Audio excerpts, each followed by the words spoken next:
He had 2 wives, the name of one, Hannah, and the name of the other, Peninnah. Peninnah had children, but Hannah had none. Her rival, Peninnah, used to provoke her severely to irritate her because the Lord had closed her womb. Even before Christ, the subject of fertility and the lack of it was a sensitive issue. Thousands of years later, infertility is a problem in Kenya, and there's so many people that want children. Mwanamke ni mtoto. Kwa sababu hiyo ndio ina prove you are really a woman. Women are shy to talk about it because it makes a woman feel inferior, like less of a woman. Infertility remains a hot button issue, well hidden in cold wombs.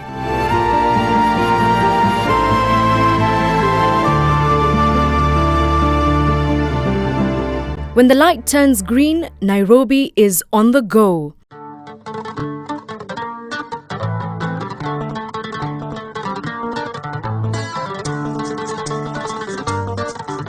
Nowhere is this more evident than the Korogosho slum sitting on the eastern edge of the capital.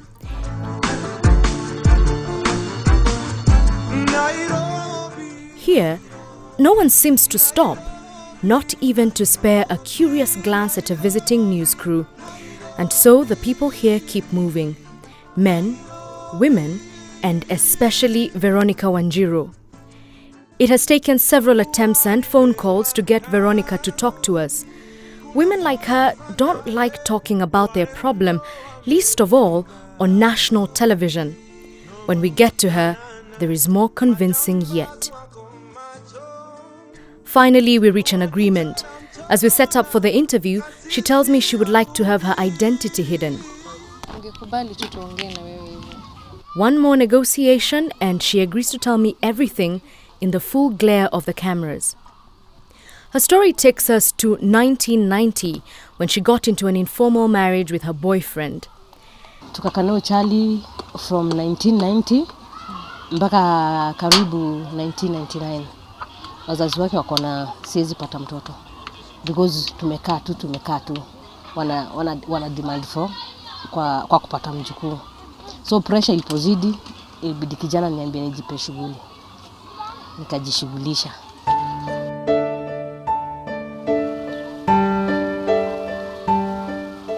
Veronica says she doesn't remember what the doctors say caused the infertility. Something about blocked tubes is all she mentions casually. The events of that day are a bit of a blur to her, but what followed is clear as day. The first blow was having her long-time boyfriend leave her for another woman. Sipendangi kukumbuka kwa sababu ilikuwa kwa yani ni kama umetoka kwenye mafuta ambayo yanachemka unaingia ndani ya makaa. Unajua it's very painful uone kama sasa tuseme for example sister yangu ambaye ndio mdogo wangu yako na watoto. So unaona mimi nilikuwa nikifeel ni mimi ndio nimekosea Mungu. Yani nilikuwa na lia yangu yote nikiuliza Mungu nimekosa nini. Then the desperation kicked in.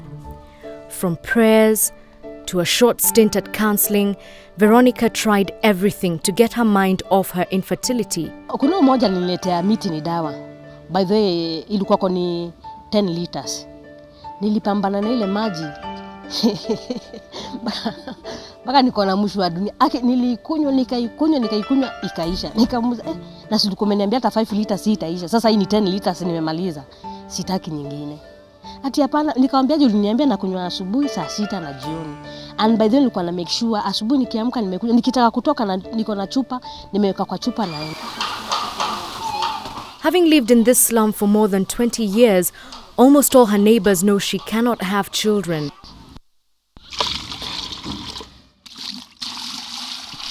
Some have been kind to her, and others still poke fun at her at every turn.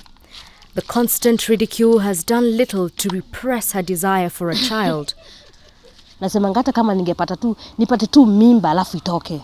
Imagine naweza furahi sana. Hata siani sitaki ati nipate mimba alafu nipate tu nisikie iko ndani alafu itoke na nisipate mwingine, ningeweza kufurahi sana.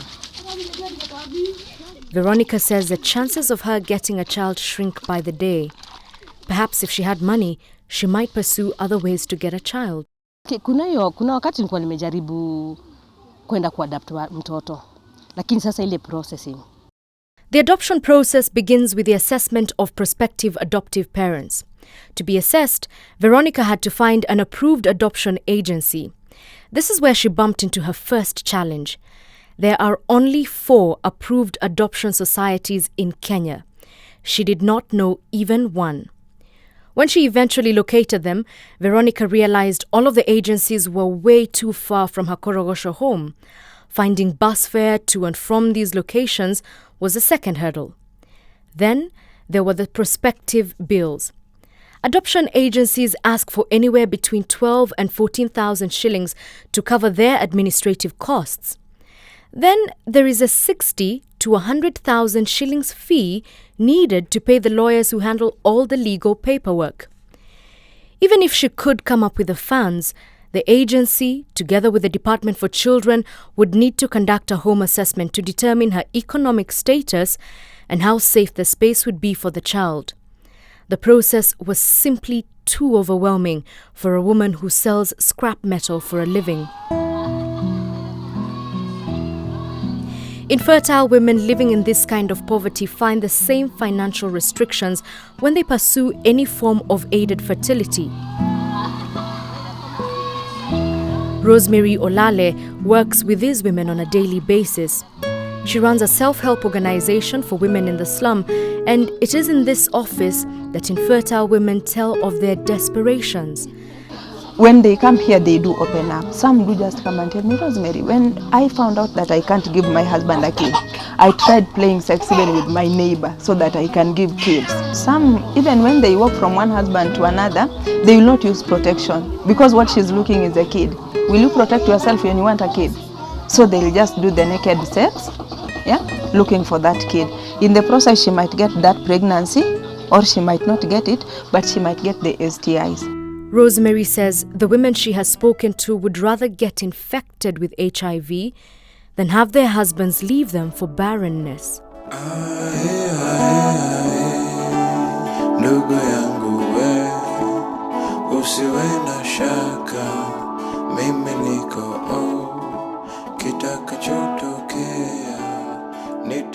This is the level of hopelessness Nurse Jacqueline is used to.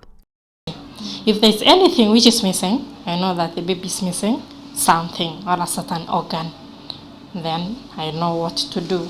Maybe to refer the mother for the checkup. Having worked at this clinic for over 3 years, she has heard as many tales as there are barren women. In her observation, the driver of such extreme thoughts are the men. Of course, men are infertile, but in Korogocha, I've not seen men, but men are also infertile. They don't come out, they don't come to see. You know, in African setup, men don't want you to agree that they are infertile. They normally blame female or even women, that it's not me, it's a woman who I married. So in most cases, men are infertile, but they don't want to accept it. They blame somebody else. Fertility in general appears to be a high-pressure issue in Korogosho. No one at the hospital will allow us to film them, let alone give us their opinion on this topic, so we look elsewhere.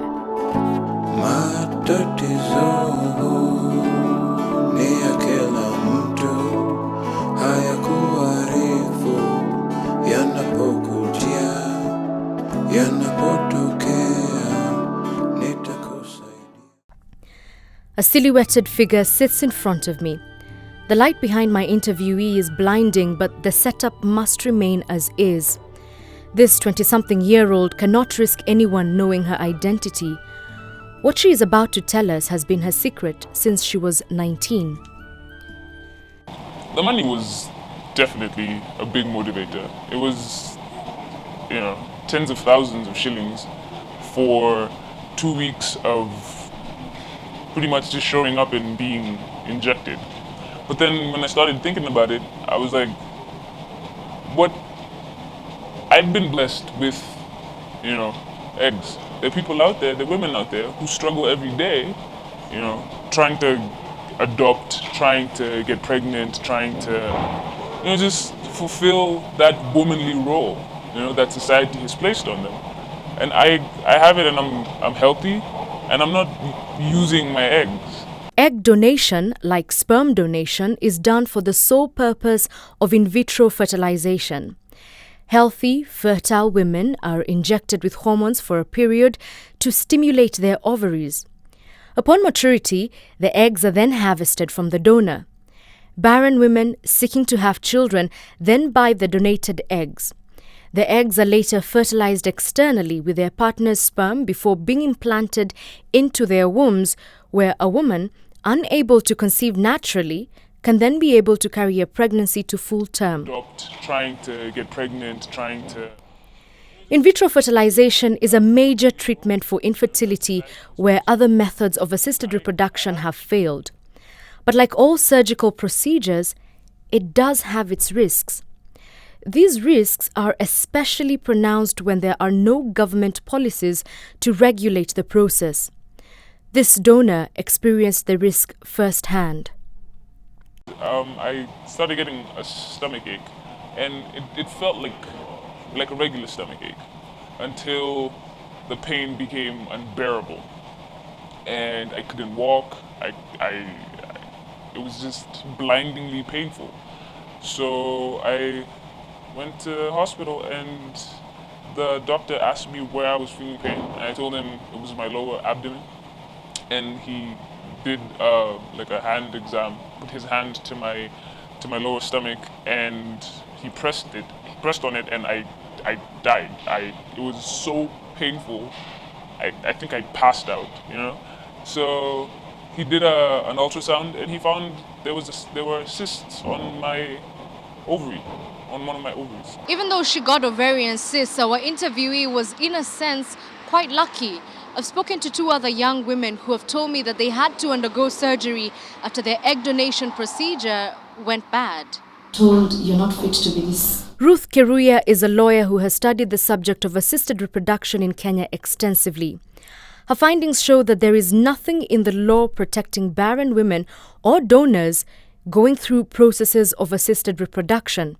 Right now in Kenya, we have a few IVF clinics, or what we call assisted reproduction clinics, that are running without a particular framework, and we need a framework that would guide them. What this means is a procedure of IVF is unregulated. Doctors are left to run the show, setting prices, providing only the information they believe is vital, and screening for diseases they think are dangerous. When the lady sat me down the first time, the first thing she started with was how much I was going to make. So past that point, you know, for a 19-year-old girl, you're not really seeing, you know, you're not listening to the repercussions. You're not really taking into consideration how the hormones that you're getting every day are going to imbalance the already, you know, balanced chemicals in your stomach, you know, in your body. And I think this is an area we have to look into. There are a lot of controversies, but at the end of the day, we have to ask ourselves, this is happening, and how are we going to help the situation if the same is happening? So what I would just say is that we need that legal framework like yesterday. Leo nikikaa hivi nisema nilizalia Joyce mtoto, mtu anaweza kasikia ni jambo kawaida ikifika kwa masikio, lakini pita kwa tendo ni shida sana, ni vigumu. In 2010, we aired the story of Joyce Slay and her friend who was gracious enough to carry a baby for her. Joyce could not medically carry a baby to term and needed a womb for her egg and husband's sperm to develop. While the baby biologically belongs to Joyce and her husband, 2 years later, Joyce is still in the process of finalizing an adoption for her 2-year-old son. We don't have a definition of a mother in Kenya, but there is a definition of who a parent is. And the parent is the mother or father of a child according to the Children's Act. But further to that, you'll find that we don't really know what confers motherhood. Is it the act of giving birth, or is it the genetic link? The lack of a law, according to Ruth, inadvertently punishes the barren woman, many of whom are already enduring cultural stigma. Yes, it's not good. It's something. Never To me, I view it like we should be respecting godly. It's like it's destroying the moral culture. Najua inakuwa dini inapinga, lakini sasa kama mtu upati mtoto, unajua sometimes inabidi inategemea juu kwa sababu wanaume vile walivyo pressure, mtu anataka mtoto. Unaona? Inabidi kwa mtu ambaye hana kizazi. Kwa sharia ni haramu hiyo. Bibi ambaye sina ondo yangu kwa halali kuweka mayai yangu kuzaa hiyo watoto ni kama watoto zina tu. A chat with members of Nairobi about the issue of surrogacy reveals that it might be one of those grey areas. People are not too keen to talk about it, and when they do, they're not too clear where they stand. What does come out, however, is that religion is definitely a major factor on whether or not they would accept this procedure. Just true.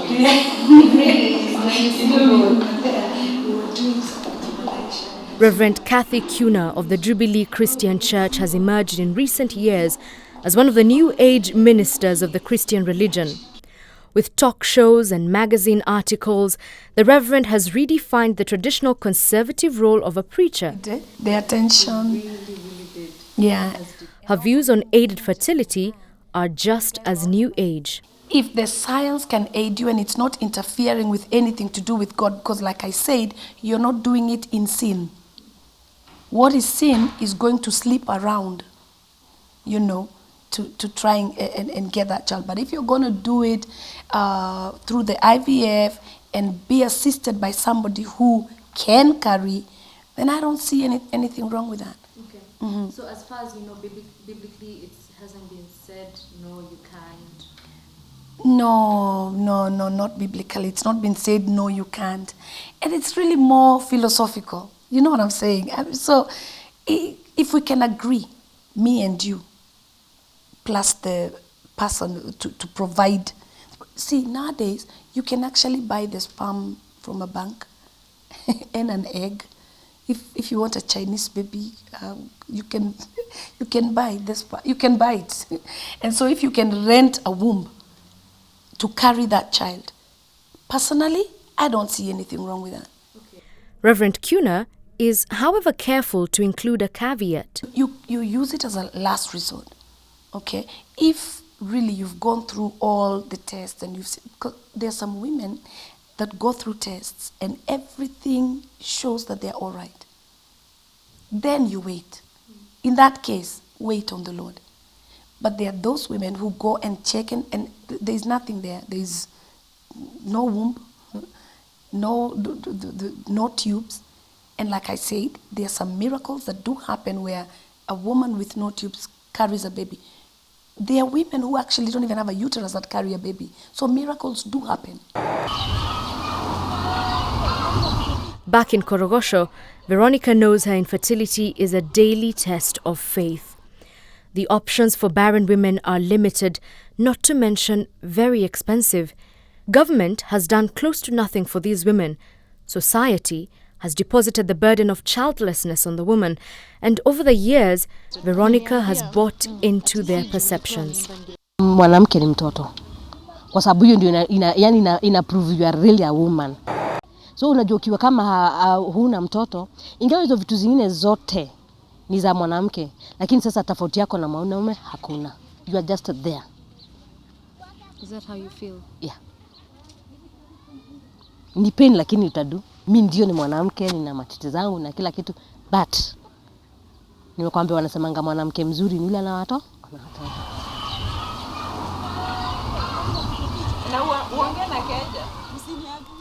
The sun is about to set and the floodlights have been switched on in the slum.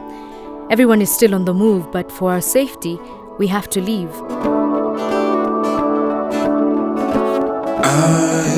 We leave behind Veronica, who believes that unless she gets a baby, she will die in the slum. A silent affirmation on her part that while the options for infertile women are limited and difficult, getting a child is not impossible. Edith Kimani for Perspective.